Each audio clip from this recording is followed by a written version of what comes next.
Over 13,000 people build communities on Circle today. And I want you to think for just a moment, how many of those do you think will fail? I know that's a harsh question, but out of 13,000, some portion of them will not have a community in the next year, in the next 2 years, 5 years, 10 years. By my estimates, what I've seen in my work and in my research, I think that over 5,000 of them will not be building communities in the next 5 years. That's actually a pretty conservative estimate. And the main reason why this is because they will struggle with engagement. They will either struggle with a lot of purposeless engagement. The content, the volume of content will be overwhelming to them and they will burn out, or their communities will become ghost towns and they will wonder why they're bothering to show up and do the work that they're doing day after day after day.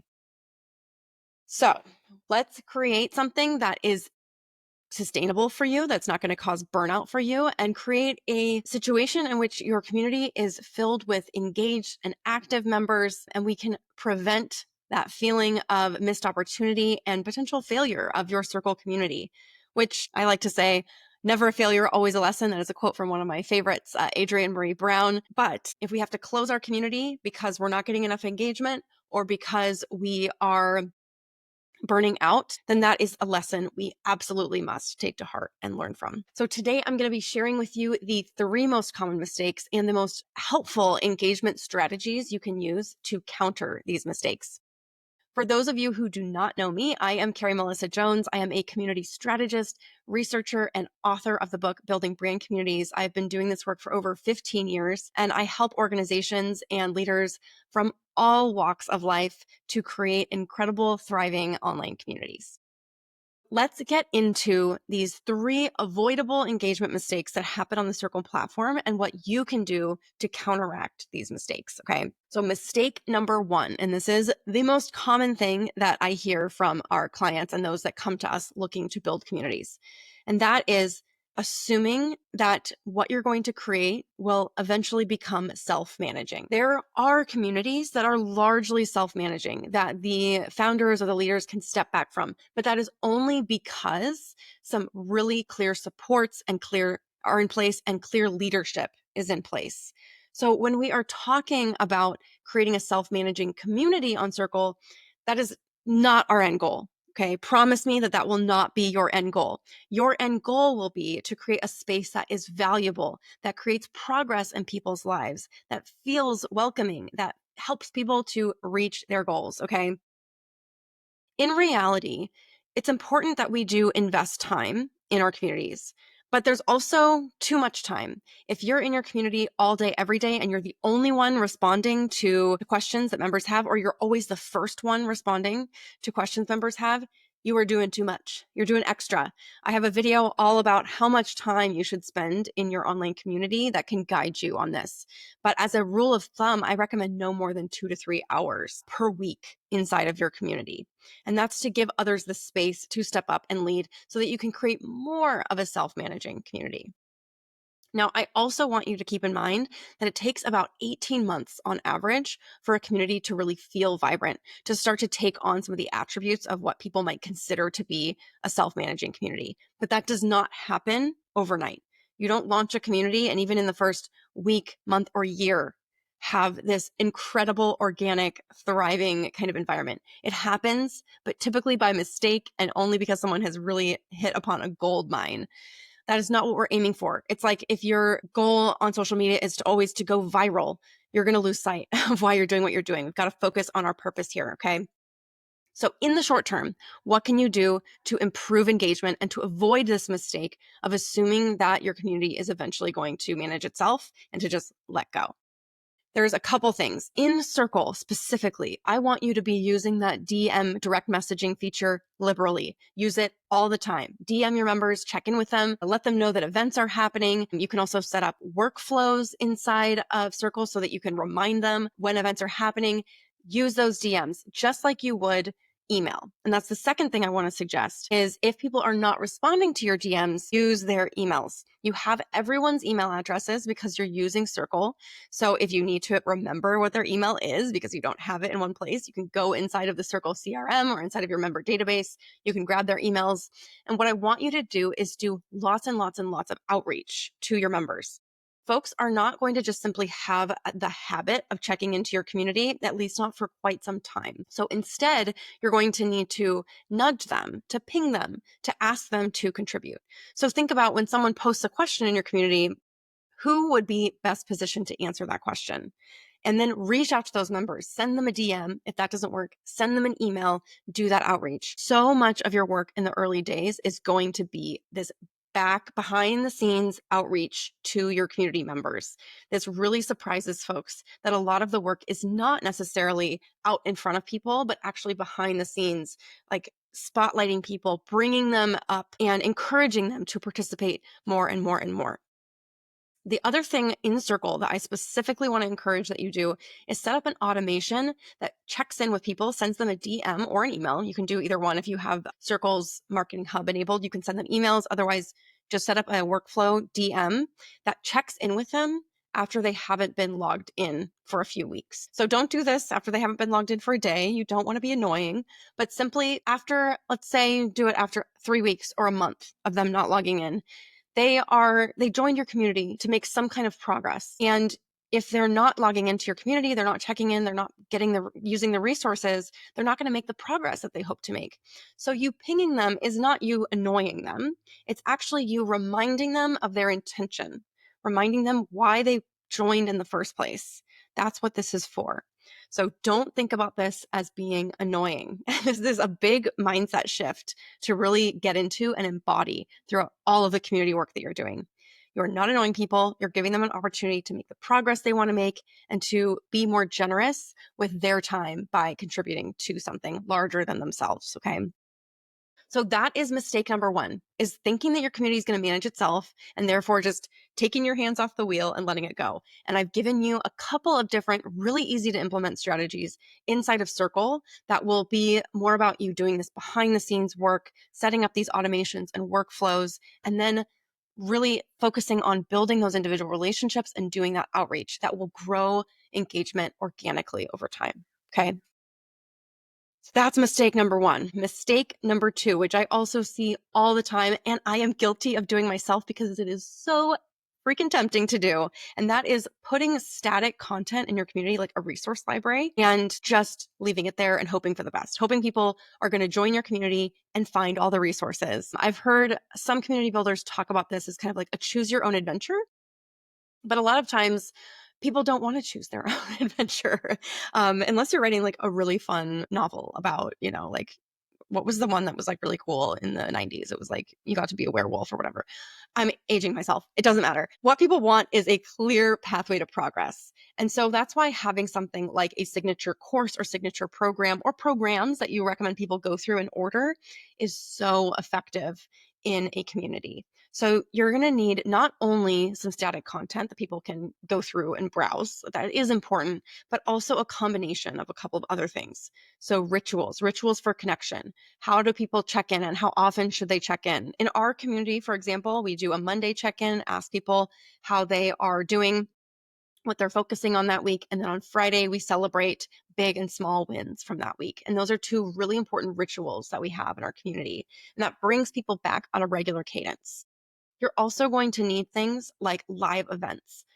Circle published research last year and confirmed their findings this year in their community research guide or their community research paper that said that 100% of those with these top engaged communities host live gatherings. 100%. So it's pretty clear cut. Do those live events if you want engagement. That is going to be a forcing function for people to show up, to talk to each other, to meet you if they haven't done that yet, and create a shared experience, because creating a shared experience is integral to creating a sense of community. You can learn more about that in my book, Building Brand Communities, co-written with Charles Vogel. We talk all about shared experiences. There's a whole section on that in the book. Okay. So Again, this is not about putting a bunch of static content in your community and then just hoping for the best. We've got to create some live rituals, live events, and create some shared experiences. So in Circle specifically, I definitely recommend that you leverage that events functionality. It's gotten a lot more powerful over the last couple of years. It used to be you had to like schedule events one by one. Now you can set up cadences of events, regular events that are happening. You can now also set up regular reminders, and you can customize when you want those reminders to go out. So a week before, a day before, 2 days before, 2 hours before, you get to decide, and you get to decide what those emails say. And it's all really easy to navigate inside of the Circle events, the feature inside of Circle. So that's one. The other thing that I recommend that you do is pre-schedule content.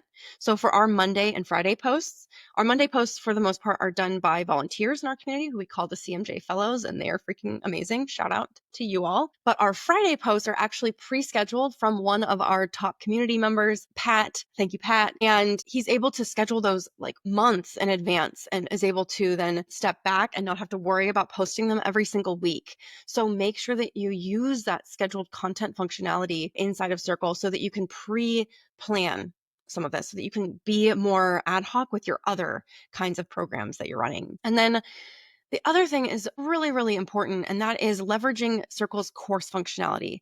This is available on not the most basic Circle plan, but I believe like the second and third tiers, and certainly the enterprise plan.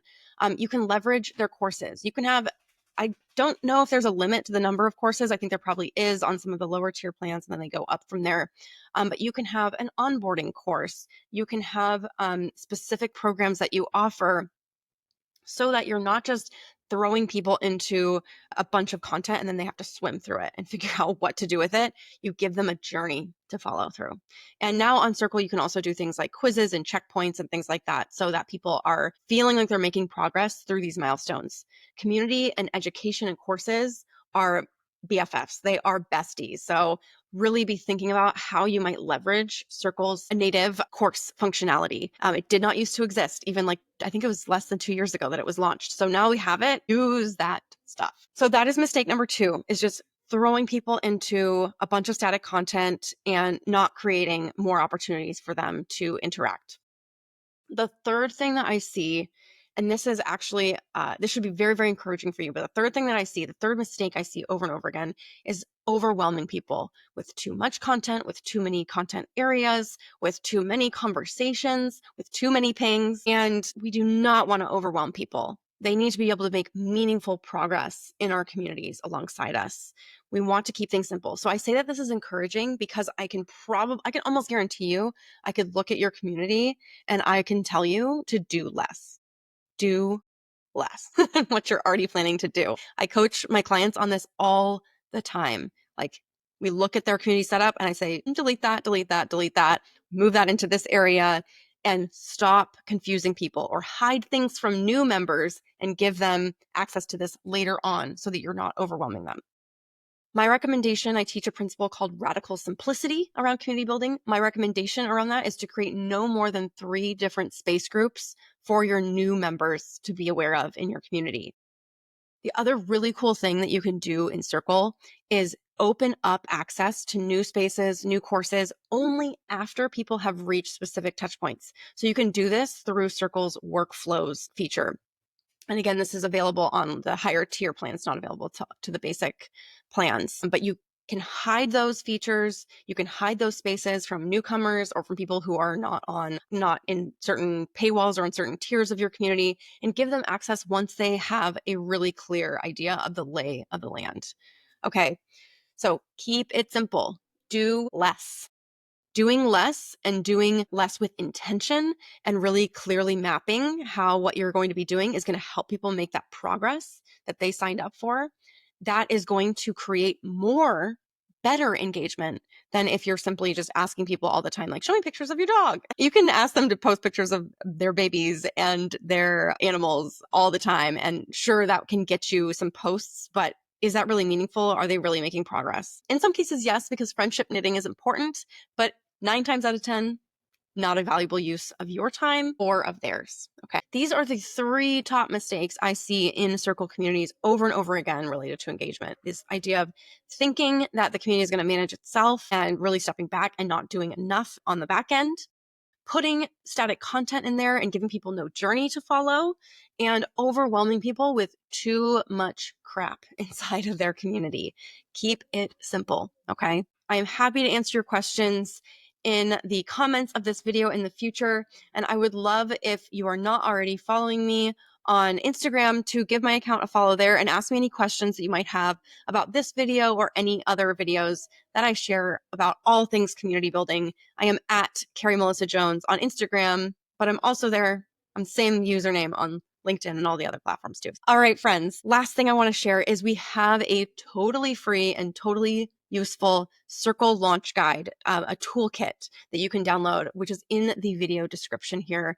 If you're thinking about launching on Circle or relaunching on Circle, you already have a community and you want to get some more excitement going and kind of revisit the design and all that, download that toolkit, take a look at what we suggest doing to prepare for your Circle launch, and then get going. Build that excitement, build that engagement, and give yourself lots of grace and time to do it really effectively and really intentionally.